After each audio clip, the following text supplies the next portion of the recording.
बांग्लादेश में राजनीतिक संकट खड़ा हो गया है। मोहम्मद यूनुस के सिंहासन के नीचे जलजला आ गया है। खतरा सत्ता से बेदखल हो जाने का है। नौबत ऐसी बनती दिख रही है कि 1 साल के भीतर ही यहां पर दूसरी बार सत्ता परिवर्तन हो सकता है। बांग्लादेश की मोहम्मद यूनुस के नेतृत्व वाली अंतरिम सरकार को सेना प्रमुख जनरल वकार उज जमान ने आंखें दिखा दी हैं। संकेतों में यह भी जता दिया है कि बांग्लादेश की जनता की उम्मीदों पर खरे न उतर पाने पर उनसे जबरन कुर्सी छीन ली जाएगी।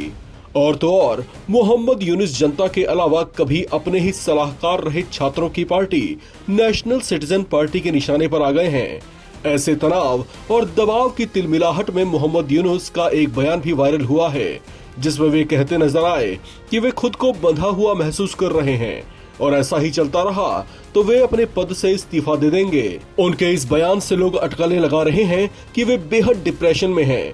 लग रहा है जैसे वे आंतरिक सरकार के मुखिया तो हैं, लेकिन उनकी एक भी नहीं चल पा रही। बांग्लादेशी खुफिया सूत्र ये भी बता रहे हैं कि बांग्लादेशी आर्मी जनरल वकार उज जमान यूनुस की चीन गाइडेड किसी चाल को चलने नहीं दे रहे। इसी वजह से बांग्लादेशी लिबरल थिंकर्स जनरल वकार उज जमान को मोहम्मद यूनुस से ज्यादा भाव दे रहे हैं।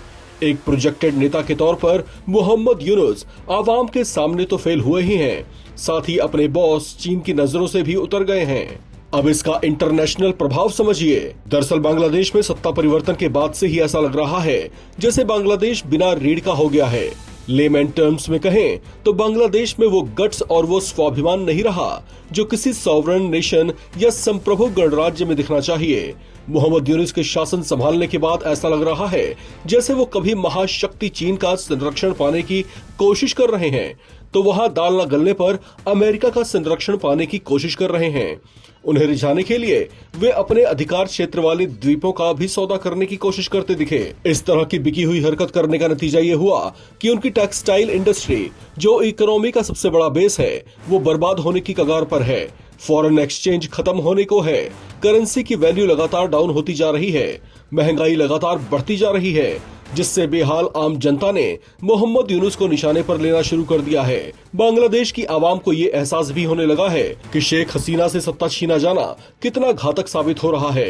इस बीच देश से निर्वासन का दर्द झेल रही शेख हसीना ने भी एक ऑडियो संदेश जारी कर मोहम्मद यूनुस पर निशाना साधा है। शेख हसीना ने अपने रिकॉर्डेड मैसेज में कहा कि मेरे पिता शेख मुजीबुर रहमान ने अमेरिका को सेंट मार्टिन द्वीप नहीं दिया था, बल्कि उन्हें इसके लिए अपनी जान देनी पड़ी। मेरे साथ भी ऐसा ही हुआ, लेकिन मोहम्मद यूनुस ने बांग्लादेश की संप्रभुता को नष्ट कर दिया है। उनका ये संदेश जारी होने के बाद ऐसा लग रहा है जैसे उन्होंने बांग्लादेश के नागरिकों की सोच को झकझोर दिया हो। सेंट मार्टिन द्वीप भौगोलिक रूप से बांग्लादेश के लिए बहुत मायने रखता है। शेख हसीना ने देश से निर्वासित होने के बाद एक बड़ा पर्दाफाश करते हुए कहा कि अमेरिका वहां सीक्रेट आर्मी बेस बनाना चाहता है।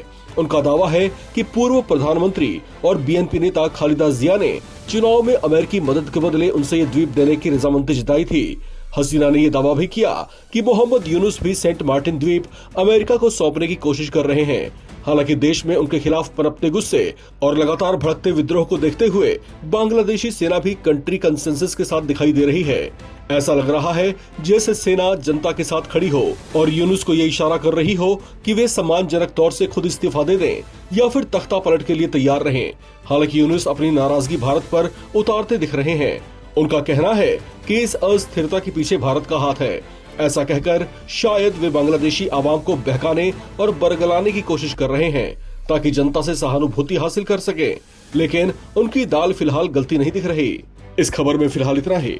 बाकी अपडेट्स के लिए आप बने रहें एनबीटी ऑनलाइन के साथ।